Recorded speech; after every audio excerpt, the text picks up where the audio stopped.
Hi there. Welcome to the first video of my Ask an Expert series. And today I will be talking with former dancer and now current dance agent, Ashleigh Smith. Ashleigh used to be a former professional dancer and has danced on a wide array of different projects in the entertainment business, including music videos, award shows, live shows, and commercials.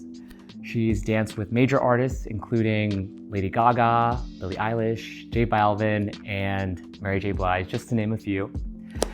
She has since transitioned to being a dance agent at one of the top dance agencies in the world, Clear Talent Group. And she now represents some of the industry's most talented dancers, dancing on the biggest jobs and stages that she herself used to dance on. So sit back, relax, and enjoy. And we're live. Amazing. Wow, we made it. Crazy. Well, thank you for coming. Of course. This is so funny. I know. I know you're on a busy day already. It's like past your bedtime. It's all good. It's all good. Let's just get down to it. I want to ask you stuff about being the dance agent extraordinaire that you are, but I want to ask you more about your dance career first. Cool. Okay, first, tell us a little bit about your dancing. When did you start dancing? How'd you get into it? Well, I started dancing when I was 3. My parents just put me in dance. So I guess I always loved it as long as I can remember. You know what I mean? You always liked it? Yeah, as long as I can remember, I always liked it. I remember like my first, dance competition in my sparkly blue outfit, shimmying. Do you know the song? It was Teach Me How to Shimmy. It was a tap dance. And I will never forget, my mom was trying to literally teach me how to shimmy because my shimmy was bad. So I will never forget that. Oh my God. So, yes. Do you have video of your... Probably, yes. Oh home video. I need to ask your mom for the tapes. Yeah, gotta ask her. So it's good that you actually liked it. Yes. Props to your parents. I mean, dance was always the constant. I did also play basketball for a long time. Oh, right. I remember. I chose dance, so here we are. Yeah.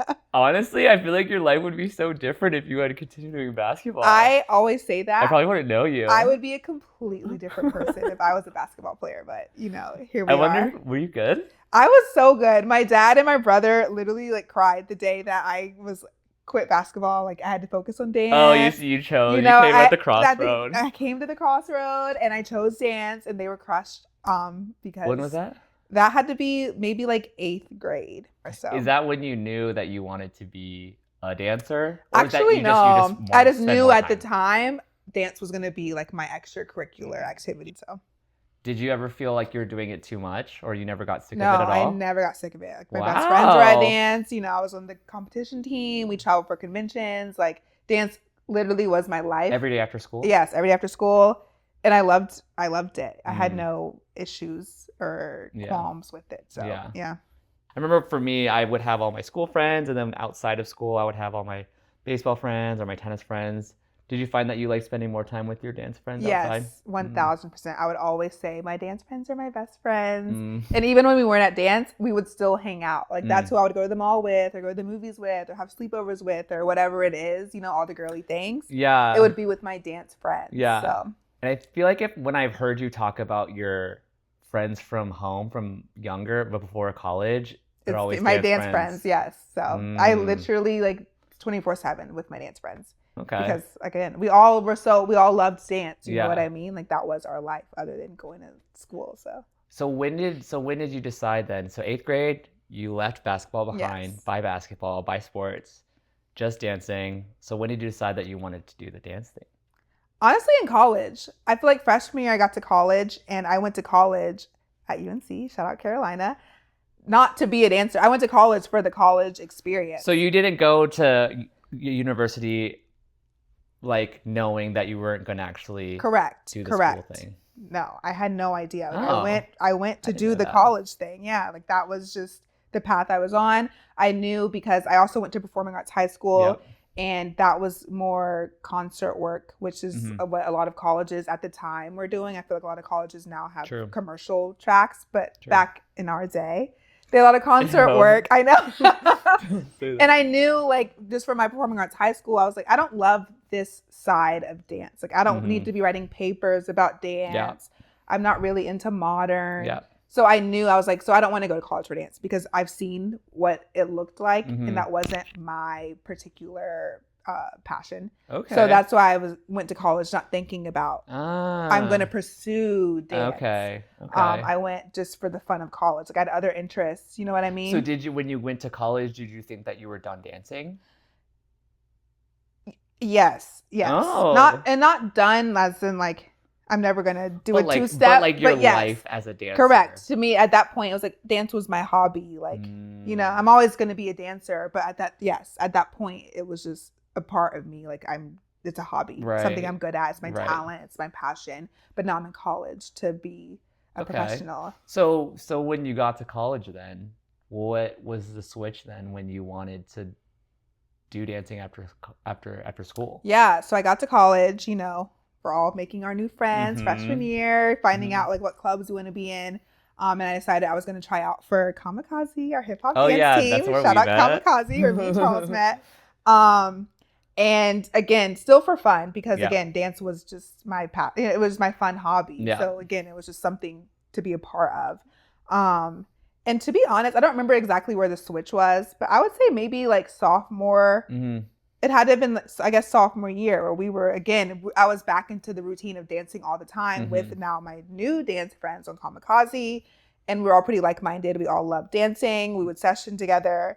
So I feel like that was kind of reignited the... I want to be dancing. I want to be dancing, yeah. Yeah. Did you ever have a feeling that you want to do anything else? Yes. So freshman year, at the time, I didn't even know what I thought my major would be. But again, just getting to know my friends, getting to know just different people from different walks of life. That is what interested me in business. Because I honestly didn't even know that UNC had a huge really business program, Again, shout out Keenan Flagler. I really didn't know. One of my closest friends, she was in early admissions to the business school. A lot of like upperclassmen we were meeting were also business majors.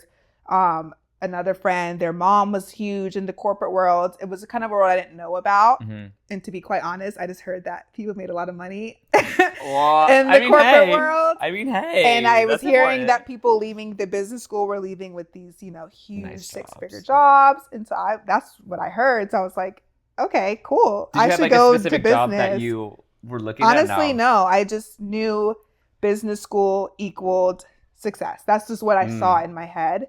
So that's kind of what I told myself, which is why I ended up applying to business school, getting accepted, all the things, because that was the path I wanted to go on to just be successful as an adult. So then sophomore year comes around, you get more into the dancing. Yeah. Were you okay with, like you said, business in your mind meant to more success, maybe more money, maybe more stability, and now you're having feelings of, oh, I want to pursue dancing. Yeah. Was it hard to kind of make the decision to do that, or? It wasn't hard. I wouldn't even say at that time I still had even made a decision. Yeah. Because at the time it was like, great, I'm in business school. That's what I'm in college to do. Right. I also love dancing, and it wasn't a decision per se yet. I knew I had this passion that I was investing all this time and energy into, but I was still also, studying and doing business.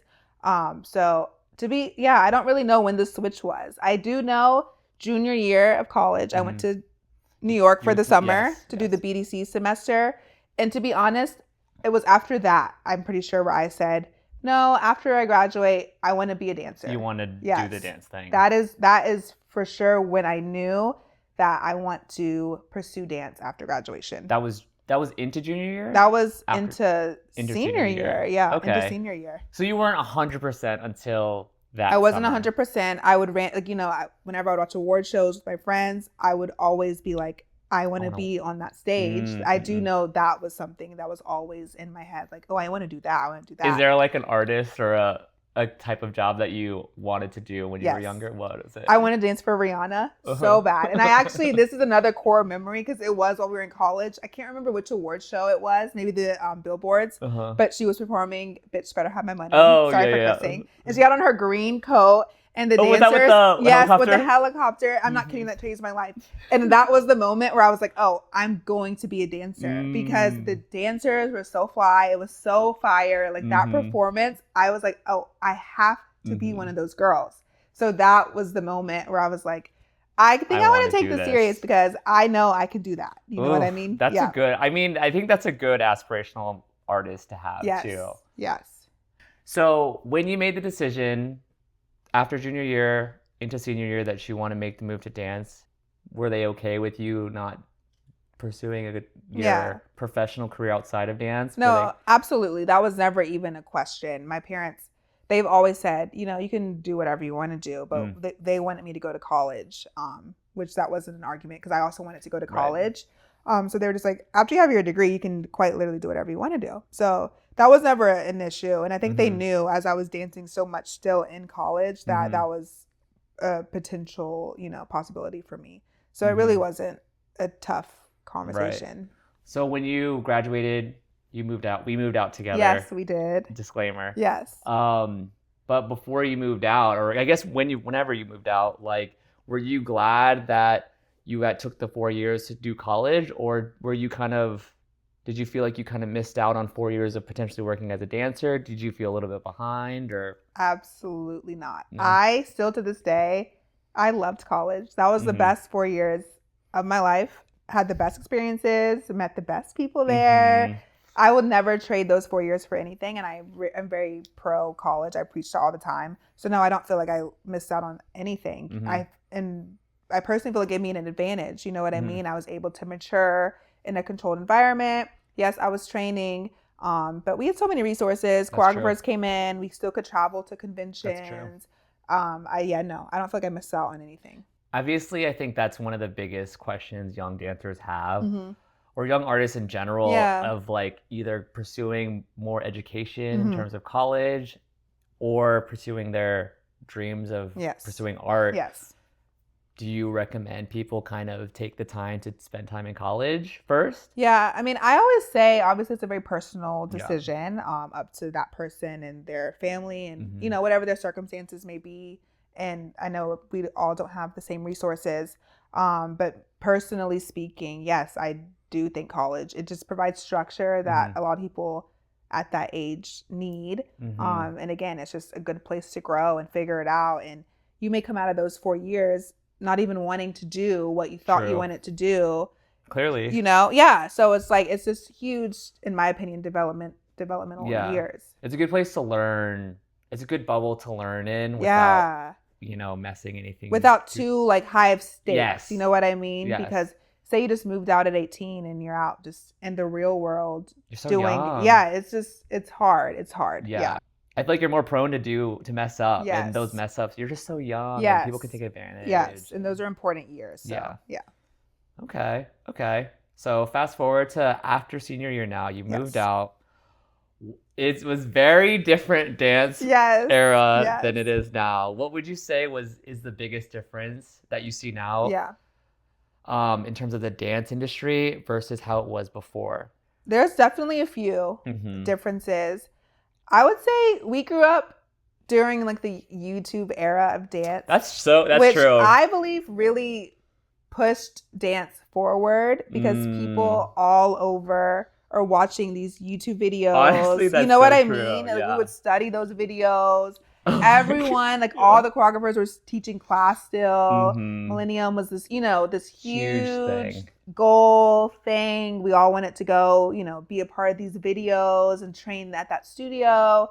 And literally everyone was filming class, but not in the way that it's filmed now. It still felt authentic and, you know, genuine to the training, but it was very aspirational in my opinion. So I feel like that was something huge at the time. And as well as just the LA in general. So North Hollywood, the studios were all here. It was easy to walk to classes. Yeah, you could walk from Millennium. Concentrated of dancers and artists. Yes, everyone was in this hub. You could walk from Millennium to ML. It was easy to take class all day. Everyone was taking class. The class environment was so positive. It was just, there was a hungrier energy, in my opinion. Totally. Back when we first arrived here. Yeah, and I think with the YouTube videos, it's like now that people have Instagram and like TikTok and stuff, and that's still okay. But it's just such a production, and it's such like a thing to do, and you kind of put stuff on for the video, which I guess is fine in its own sense. Yes. But back then, it was just like it was really just class. Yes, it was so natural. Yes, it Yeah. was just so natural. And again, it's just the talent was speaking for itself. You know, who were some choreographers you were watching on YouTube? Oh, that's a good question. I would always watch Candace Brown. Candace Brown. Always Candace Brown. And forever. Yes, and forever. yes. Karan Lynn. Honestly, Trisha Miranda at that time. Yeah, she was doing so much. A lot of my favorite dancers were in her videos. In her videos, yes. A lot of the successful working dancers today were in those videos. Who else? Antoine Troop had a lot. Oh my goodness. Sean Bankhead. That is all we would do. Yeah. Was watch Sean Bankhead videos. He was doing his concept videos back then. True. And he was teaching. We had so much Sean Bankhead content. And again, that was just so inspirational. Like that was what we were aspiring to do. It was super motivational. Yeah. I mean, it also could be, now, I don't know, younger dancers might be motivated by Instagram videos something now. Different that we don't know. Yes. But it was definitely different type of media content. Yes. Ooh. Whose classes were you taking when you first moved here? Ooh, that's a good question. Whose classes were I taking? Definitely Karan Lynn. Yep. At Millennium. Yes, at Millennium. Loved Karan's class. I took Hamilton Evans a lot. Oh yeah, you did. A lot of Cameron Lee. Oh right. Cameron Lee were OGs in his mentorship. Oh, his mentorship program. Shout out. Oh, you would take like heels classes. I took too. Aisha Francis all the time. I loved that class. Yes. Kira too. Yes, Kira Harper. When she first started teaching in LA, I was there. For auditions, do you think auditioning back then is different than auditioning for dance jobs now? Yes, only because I feel like there was so many more auditions back then. Like that was just an ongoing thing. For sure. Whereas the times that we're in now, we have self-tapes, we have social media. That's pretty much it. We have self-tapes and we have Instagram, and people get what they need from that. And they don't necessarily maybe have the time or the resources or the energy to have auditions. So yes, auditioning was completely different back when we first moved out. I feel like for me, it was hard to I don't have that much of an online presence. Yes. So I do think that you need an online presence now. Sure. Yes. Wow. I do agree with that. You definitely need an online presence.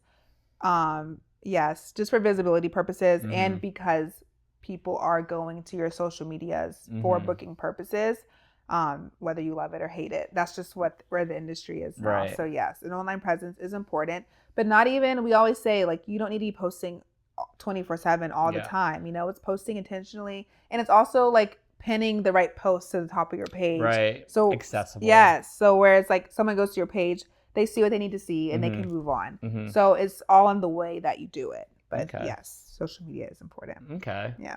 Oof, those auditions. I know. Oh my gosh. And that's also, I hated auditions. I think we all did. Because they were just them. Okay, well, you like them. And yes, I guess it's 50-50. Yeah. There's a group that loves them and a group that hates them. I remember that me personally, I hated them. We would just be standing outside in the line. And hundreds of people. Yes. And it's just, we would just joke we're willingly doing this to ourselves. Yes. You know what I mean? We're spending our day doing this. Yes. We call out of work. We'd have to get up early and get all ready. Yeah, you have to look nice. Yeah, go get our headshots and resumes and then go. It's exhausting waiting or learning and getting cut just from standing in a line, whatever it may be. It was definitely a different time to audition. Do you remember what your most stressful or your most crazy audition story? That's a good question. Positive or negative? It could be good or bad. I feel like I don't have any crazy stories. I feel like one of the last auditions I did as a dancer before I retired was for a Chromatica ball. Oh right. And that was multiple days. Oh my gosh. And long. It was long days. And even then it was just stressful in general because obviously it was a job I really wanted to do. So I would just say that process was the most memorable, hardest, whatever you want to call it. Yeah. I feel like the in-person auditions, they feel more is at stake. Correct. I do agree with that. Yes. And you there's something about and there's sometimes when I used to go to audition and I wasn't super oh I want to, but as soon as you start dancing and learning it, you're you envision yourself there. You want it more. And you feel the energy from the people around you. You bond. Yes, that is true. I do agree with that. There is a kind of an in-person audition kind of ups the the ante a little bit. Yeah, you get more motivated. Yes. I feel like you're on a high. It kind of pushes you more. Even if you don't get the job, you're like, oh, I want to I do that definitely agree again. with that, yeah. But it also makes the no's hard. Yes, especially if like you see how close you get, you know, we made it to the last 10 girls or guys or whatever it may be. Whereas if you're just self-taping, you have no idea. Like you just turn in your tape and then life goes on. Exactly. You don't know how many people submitted tapes. You don't know where in the process you got your tape landed. Yeah. The choreographer, at least at the audition, they know how long you were there. Correct. They taught you. They saw your work at least. Yes, they're there on the journey. But like on a self tape, it's just like a no. Yes. Or on your phone, on your Instagram, it's just so immediate. It's like, no, I don't need this person. Yeah, it's hard. Yeah. Do you think it's harder to trying to be a dancer now versus being a dancer then? Ooh, that's a good question. To be honest, I don't know. It probably, they're equally as hard, but for different reasons. Yeah, in different ways. Yeah. Just because the industry has changed so much. So I would say, I wouldn't say it's one or the other. I think I'm glad that we did the thing when we did. I mean, I do agree with that. Yes, I do agree with that. But because, it's just a whole different world now. But okay. Do you remember what your first booked job was? Oh, that's a good question. I think my first booked job in LA was an industrial, like for Herbalife or something. It was a corporate show downtown LA at the Microsoft Theater that Richie actually booked me on. So. Oh, really? Yeah. Richie booked you on your first job? Yeah, I'm pretty sure that was my first job. Crazy. I know. Circle. Yeah, I know. Okay. Yeah. Because Richie choreographed for Gaga at the time that Ashleigh was dancing for Gaga, which we'll get to. Okay. So what was your most favorite or your most memorable dance job? I know you've had a few. You've danced on award shows, BET, VMAs. I love award shows. Grammys. Yes. You've done music videos, TV, live shows. Yeah. What was your favorite? My favorite? Or maybe you can do a couple if you can't pin it to one. I think I have two favorites. Okay. Either filming Stupid Love, like the music video with Lady Gaga, or the VMA performance. Oh, with for Rain on Me? For Rain on Me. Just for two different reasons. Obviously, the VMA performance happened during COVID, and we hadn't really been working. Yeah. You know, it was like the first job back in the new we're wearing a mask, we're getting COVID tested, we're quarantining. It was a whole production in itself just for COVID protocol. But it's like we still were all coming together, you know, to put on this performance, which was a great performance. So I feel like that was memorable in itself. And then Stupid Love, that was my first job with Lady Gaga, which was just the start of an era, the start of her Chromatica era, and just an all-around amazing environment to be in. So True. Yeah. Wow, those are good ones. Yeah. And a lot of people don't have those. So that's a great thing. Very grateful. So I guess just a little bit more about the dancing, like a lot of people don't book all the time. There are dancers who are constantly booking and making money doing their thing, which is great. And that's the goal, but it doesn't happen for everybody. Absolutely. Some people have those dry stints of not getting paid to dance. What did you do when you weren't booked on a job? How did you spend that time? Yeah, I worked at a gym. So I worked at LA Fitness, which was very flexible. I worked in the mornings and I had the whole afternoon to go about my day, go to auditions, go take class, do whatever that may be. Pretty flexible if you had something. Yes. And then I also worked for a dance convention. So I had two jobs, I guess you could say. At the same time, at the same time, really, depending on like the season, if we were in season for convention or not. I feel like that was a really good job for you to get into, because I feel like that sets you up for where I am you are now. Absolutely. And I got to use a different side. I would say I got to use a different side of my brain. I still got to use like the business admin things that I had in school and that I do enjoy doing. So, you know, I got to keep savvy with those things. Yeah. I guess it is important to find like a side hustle that stimulates you like that. Yeah, absolutely. Either that or like, I mean, I loved working at the gym because that's just something good. You get free membership. So gym, Pilates studio, something that can invest back into you and your craft is also a good type of side hustle or side job. You know what I mean? That's true. Yeah. Yeah, you started working at Break the Floor? Yeah, Break the Floor. Break the Floor. That's the convention. Yes. So Radix under Break the Floor. Radix. So then 2020 comes by, Chromatica, Lady Gaga comes by. When did you start feeling that you wanted to make a shift out of dancing and into something else? Yeah, I was approaching 30. And I don't know why I just had it. I know. Oh my gosh. Even though I love 30. 30s are great. 30s are living. 30s are great. I just had in my mind that I always knew, because even, going back to my thought process in college, like I wasn't trying to dance forever. Right. You know what I mean? I didn't have this idea that dance was going to be my whole life. It was just something that I enjoyed and something I wanted to check off the list. So I did always know I wasn't going to dance forever. Just me personally, that wasn't what I planned to do. And I did have my business degree, and I was approaching 30, and I was like, I'm just in a different phase in my life. My priorities had shifted. I just valued different things. And I was like, I don't really want to be on this specific grind anymore. I feel like I did a lot of things that I wanted to do, and I had fun, and I felt fulfilled in that area. And I was like, I want something just with more stability, corporate-y. I want to use a different side of my brain.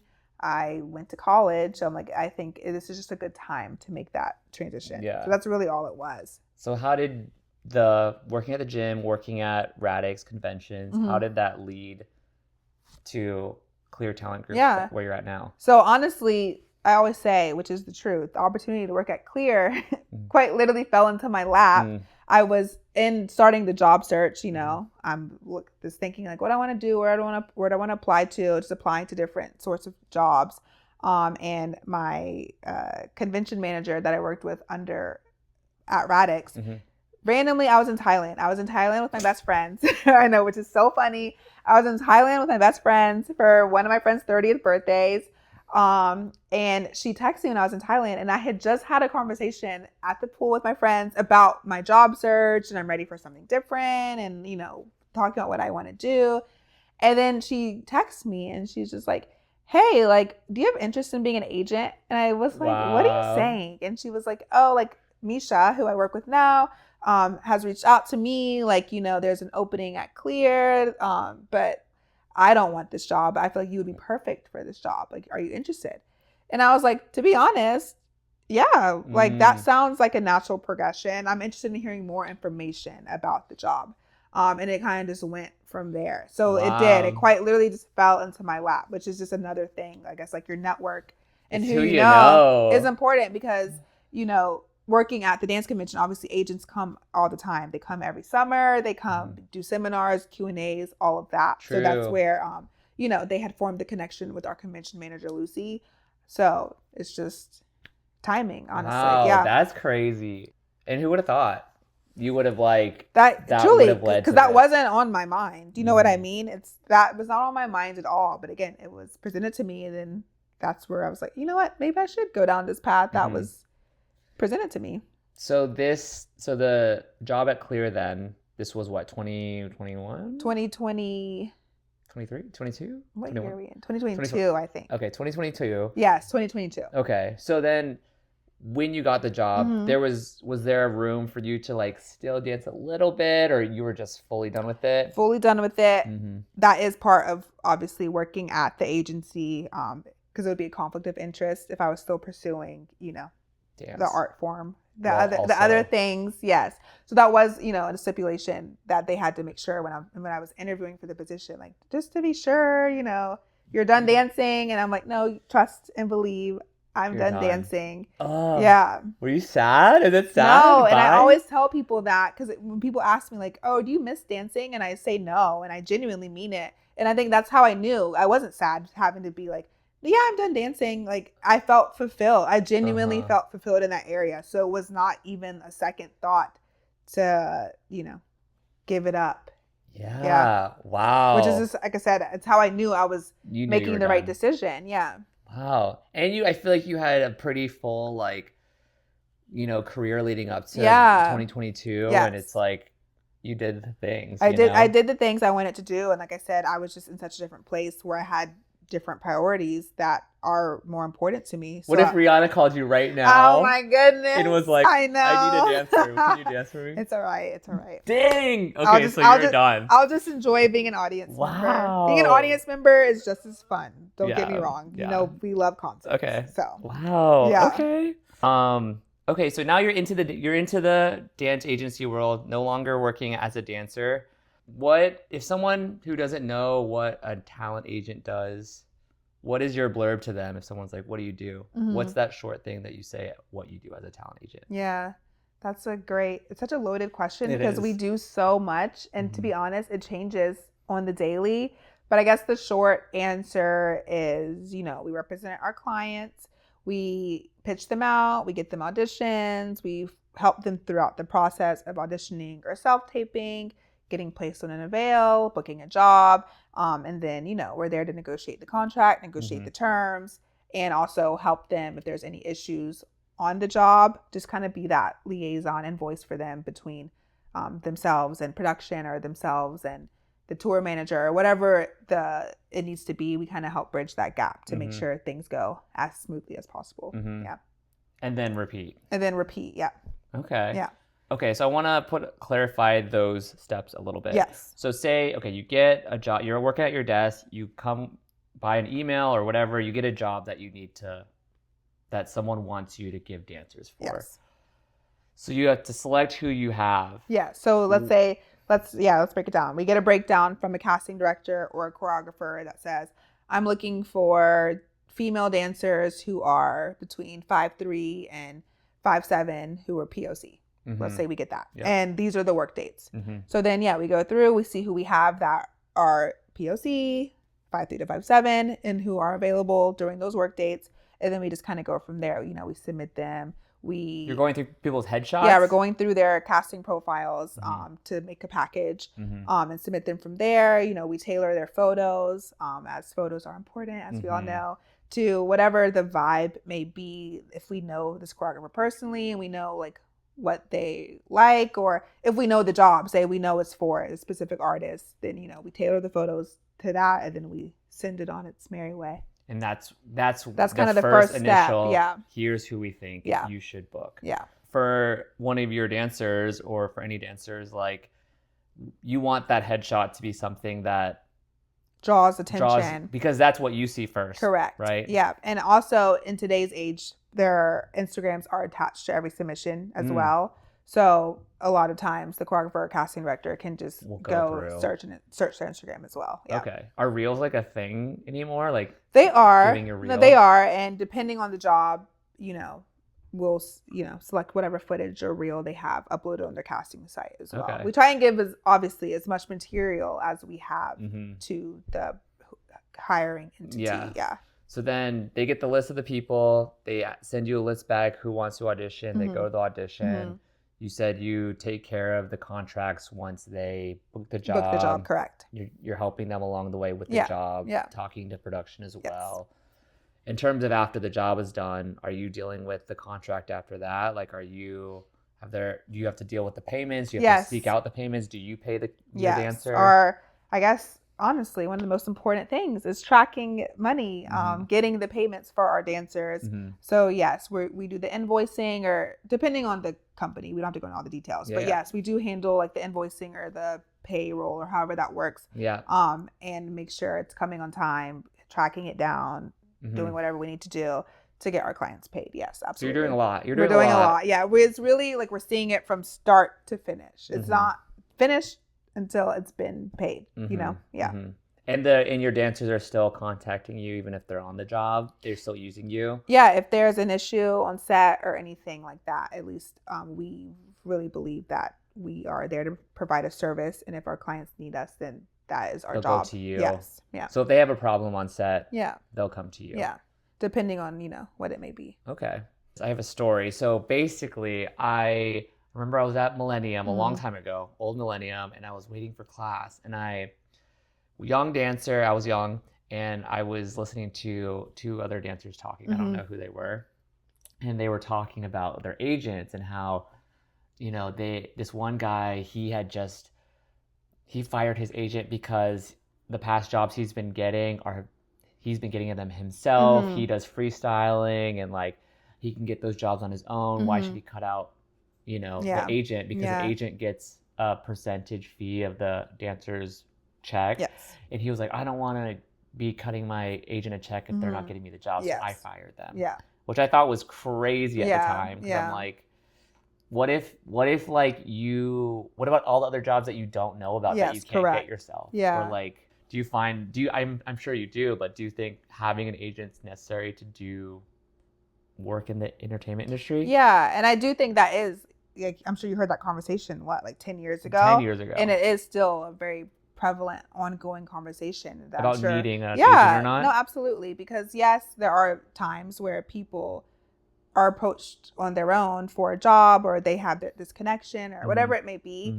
But you have to look at it. It is like it's a mutual relationship. You know what I mean? So of course you're gonna have connections that you have formed on your own. That's part of being in the industry, is networking. So you should be forming connections. You should be going to class. You do have to get to know choreographers. That is an important part of it. But correct, to your other point, there are going to be lots of jobs that you will have no idea about, because choreographers, casting directors, whoever it may be, are going directly to the agents to ask for a submission, or whatever it may be. So it is kind of, you both are helping each other out in that sense. In ways that you don't know about. Correct. In ways that you don't know about. And maybe you're not seeing it, but your agent is working every day for you. They're submitting you every day. They're doing extra pitches. They're doing all these things. And you might not be booking. Correct. And that is another point to make. Just because you may be having a down period doesn't mean that other things aren't going on. You know what I mean? Right. So it is, and of course it is hard to know these things that are happening behind the scenes, because it's not tangible. You're not seeing it. Right. All you know is when you are booking, or when you do have an audition, or things like that. Yeah, but if you don't hear back, you assume your agent's not doing anything. Correct. Which could be true, but also isn't always the case. Yeah. Okay. So in those situations that, this client, this talent got this job through their connections, or someone approached them about this job directly, are there situations where they decide not to cut you out, give you a cut of the job? Yeah. So to be completely honest, if you are on a contract with an agent, that is your responsibility. Yeah. And so at that time, if you're not someone who's good about letting your agent know, like, hey, this was brought to me, or I have this going on, it kind of is your responsibility as the talent to just let your agent know. Right. And that can always be a discussion. Say True. you don't agree with whatever it may be. That's a discussion you should be having with your agent. Don't just completely, keep it to yourself and not let them know. Right. Because I think anyone appreciates transparency. Right. So. Because then at the same time, you could also see that, and you would decide, okay, well, if that person doesn't want to work with me, correct. That could. Why would you? Yes, correct. And it's also, there's, again, so many things you may not know. Again, the agent could have already been working on that project. You know what I mean? Which that has happened. I've seen it happen. Like, I've submitted people, and then the choreographer knows these people, so they're reaching out to them on their own just to like check their avail, and in that person's mind, like, oh, the choreographer DM'd me directly, but it's like, no, the choreographer DM'd you because we told them to, or something like that. Or it could be a situation where it's like the agent could get you more money that you didn't even know you could get because you didn't include them. True. Or someone can hand you a contract. You don't really know what you're signing. There's a lot of different reasons why bringing your agent into something that you got yourself could be beneficial. Right. Yeah. More money and more safety in terms of the contract. Correct. That's very true. That's a good point.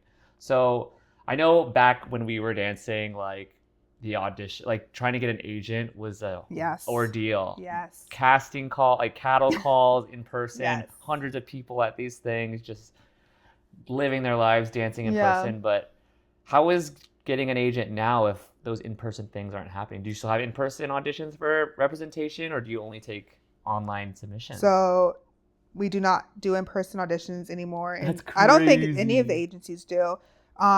We did do like a private call, invite only from like people who certain choreographers had referred to us. Very small. We did that a couple years ago, but other than that, no in-person auditions. We get new talent just by scouting. So if we're going to different dance conventions, scouting, we get new talent that way. Online submissions, we do actually look at our online submissions. So we go through those every week and just see what's in there. Or, you know, if someone gets a job and they call us and are like, hey, I got this job, like, would you be interested in running it for me? And we can always have a conversation from there. The online submission or just a referral, honestly. Referrals. It's just, if you have a good friend at the agency or you have a choreographer who you know can go, you know, refer you. So that's a good way. Oof. I know. I don't know if that's harder or if that's easier. I know. Now. I don't know either, but yeah, I don't know, because I feel like in an open call setting, there's always a diamond in the rough. True. You know, there's always someone that gets seen that might not have gotten seen otherwise. True. Or maybe they don't read well, like on their Instagram or whatever it may be. So there is, again, pros and cons to both. So I'm not sure what's easier, what's harder. Okay. Do you ever get those like cold emails, cold calls, or people stopping by the office? We don't really get people stopping by. No. You know, I think just because we are in this like digital age, most people understand not to do that. What to do. So no, we don't really get. What about? I guess this is for more your talent, like gifts. Do you think getting gifts from your talent is kissing ass or? No, definitely not kissing ass. Of course, anyone appreciates a gift. It's thoughtful. It's a thoughtful gesture. Yeah. So yes, that's just it's appreciated, but it's not something that we expect or need or anything like that. It's just, again, a thoughtful gesture. This isn't for your clients, but what's a good, because I had this recently with one of my acting jobs where it's like, what's an appropriate gift to give your representation to say thank you without doing too much? Yeah, I think it depends, I guess, on your relationship with your agent, because say you know them extremely well, so they might like this one particular thing or something. You know what I mean? I think it does kind of depend. Personally, me and the people I work with, we like plants, flowers that no one ever says no to flowers. You know what I mean? True. That's always something that's just nice, a nice thing, gesture. True. We love wine, wine's nice, nice. Things like that. Yeah. But not the cookie. No, I mean, listen, we'll take the cookies. But then after a while, you're like, I don't need I'm sitting all day. Yeah. I probably should stop eating cookies. I made the mistake of cookies, but I won't do that again. It's not a mistake, because again, it's nice. Yeah. But it's just, sometimes you're like, I don't know. Yes. It depends. Yes. But nothing is wrong. Again, like I said, it's a thoughtful gesture. Right. Okay. So what are this is a two-part question. Okay. What is your favorite thing about working with dancers? And what are your pet peeves about working with dancers? My favorite thing is just helping people achieve their goals. You know what I mean? Because like I said, I set out to dance to check off my bucket list items. So I love that I can help other people do that same thing. And also just helping in general. You know what I mean? Like, I want people to feel comfortable asking me questions or coming to me for advice, or just having that transparency. I really like that, because like we said, there's so much of the industry that we don't know or we don't see, and there's so much waiting, and you feel so down, I'm not booking, whatever that may be. So I just kind of like helping to bridge that gap of the stress that we have in our minds. Yeah. So those would be my favorite things. I guess pet peeves, that's hard. I guess I'm a very organized person. So I would say this is true. Not reading an email all the way. Little things like that. And like asking you about it. Yes. Asking a question that's in the email, most importantly. Because there's key details in there. So if you blatantly didn't read it because you asked the question, that's in there. Those kind of things. I guess this goes more towards work-life balance. Okay. So I know that clients or entertainment jobs in general run all the time. Yes. Weekends, you can have, not just with dancing, like the entertainment business goes on 24/7. Absolutely. So how often are you dealing with work outside those 9 to 5, Monday through Friday hours? Because I know that's when you're mainly in the office. Definitely in the office Monday through Friday, 9:30 to 6. And then outside of the office, it really, again, it's day by day. It's very unpredictable.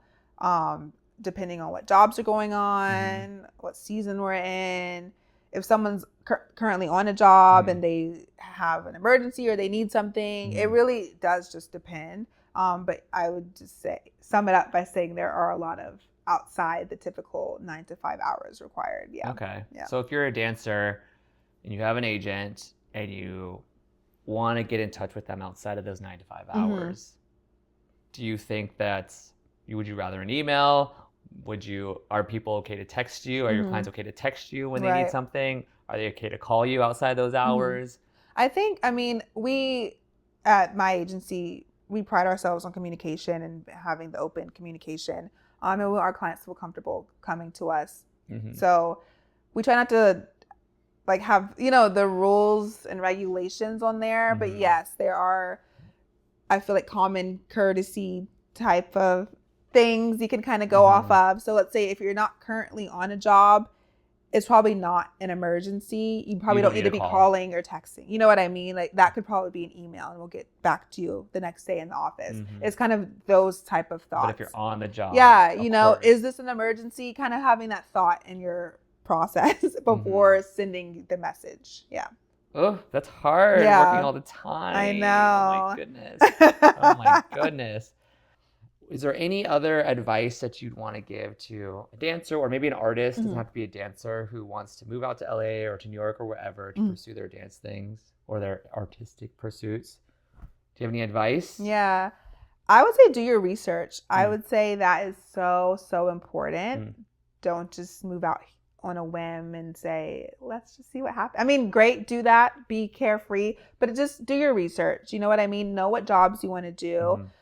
Know who's choreographing those jobs, who's assisting on those jobs, who's being hired on those jobs. Do you fit in with the current vision or the era of that job? Things like that. Just being aware of what's actually going on, being aware of what classes you should be taking, being smart, where you can go network, just really making sure you have a full understanding of what you're getting into and how to kind of achieve those steps to get to the next level. That would be my main form of advice. Just do your research. And then also just set up some sort of schedule for yourself, because I believe it's easy to come out here as an artist, not just dance, but to just kind of get lost into the day-to-day. I don't know what I'm really doing. So creating some type of schedule for yourself so you can be disciplined. Say I'm going to take these classes this week, I'm going to go to the gym, just having some sort of regimen to kind of stay on top of your art form. Time isn't just going by. Correct. You're just not trying to figure it out. Yes, absolutely. Yeah. Okay, cool. All right, well, I have a lightning round of questions. Okay. These aren't necessarily dance related, but just to finish it off with some fun. Okay. Last song that you had on repeat. Ooh, honestly, probably 30 for 30. 30 for 30? Yeah, I love that song. Okay. Best Halloween costume you ever done or remember seeing? Ooh. What's the best one I've ever done? Or it could be fun, the most fun, or the most memorable. There's so many Halloween costumes where I'm always like, I love that costume. And then now I forget what it is. Wait, always. What's a good Halloween costume? I feel like I genuinely like the celebrity ones, but when people have like the spot on like celebrity impression of like a specific era or a specific outfit that that person Britney, wore. Justin, yes, denim those outfit. type of. I love those type of costumes. Yeah, I feel like those aren't a thing. Well, I guess they have those now, but like not as much. Yeah, I guess the 2000s era has a lot of good times. Okay, favorite birthday or Christmas gift you've ever gotten? Ooh, these questions are kind of hard. What is my favorite gift I've ever gotten? Or that comes to mind. I know. Why can I not think of anything? I know people give you gifts. I know, they do. I can't think of what my favorite gift I've received. Or maybe... Oh my God, why is it so hard? I mean, I love to travel, as you know, and for people watching, I love to travel. So I feel like money to go towards a trip is a good gift. You know what I mean? Money, food. Love a good food. Okay. If you could have Speaking of food, if you could only have one food or meal for the rest of your life, what would it be? Okay, I like so many things, but I think One I'm picking thing. sushi. I'm picking sushi. Sushi. Yeah. Wow. Okay. Yeah. Okay. I already know this answer, but would you rather text or call? Text. Text always. Always. Okay. Oh my For goodness. you. Yes, for me. Okay. You have a night off. Would you rather go clubbing or have a movie night in? Movie night in. Okay, last one. You can only listen to one forever. Okay. And only one. Okay. Beyonce or Rihanna? I cannot believe you just asked me that. And I knew you were going to ask me this. You're insane. You have to, if you can only I'm listen to picking one. Beyonce. I'm picking Beyonce. What? You just said all that about Rihanna with Yeah. your inspo. Yeah. Wow. Yeah. Why? Because it's Beyonce. I love Beyonce. I mean, I love them both. Yeah. They're very different. That's true. Well, Beyonce is making more stuff and she's like different stuff. And Beyonce has just the widest range you can imagine of music. You know what I mean? That's very true. So I'm not going to get stuck in one sound. Do you know what I mean? Mm-hmm. I can get so many different songs from only listening to Beyonce. Okay. Yeah. Okay. Yeah.